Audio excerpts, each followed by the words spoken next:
Rebonjour, voilà, on me demande en fait sur la chaîne Fabelec, qu'est-ce qui s'est passé en Espagne, au Portugal et dans le sud de la France? Pourquoi cette panne d'électricité géante?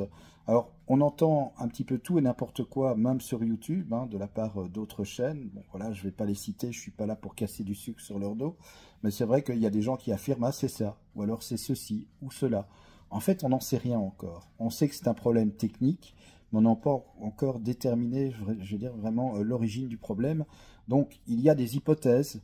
Ça peut être plusieurs choses, en fait, une panne d'électricité comme ça en cascade qui peut mettre, je vais dire, et qui peut mettre le chaos dans un pays entier.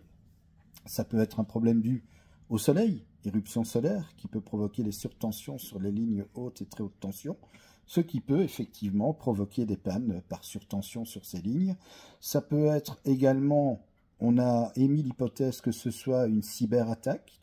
Oui, c'est possible, mais voilà, visiblement de ce que j'ai entendu dans l'actualité, c'est très peu probable, même si c'est pas totalement à exclure.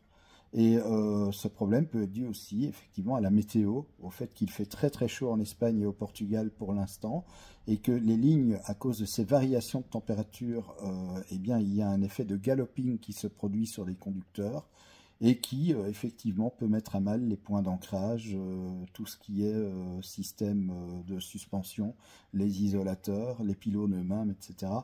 Voilà, ça pourrait être aussi, je veux dire, une des hypothèses éventuellement.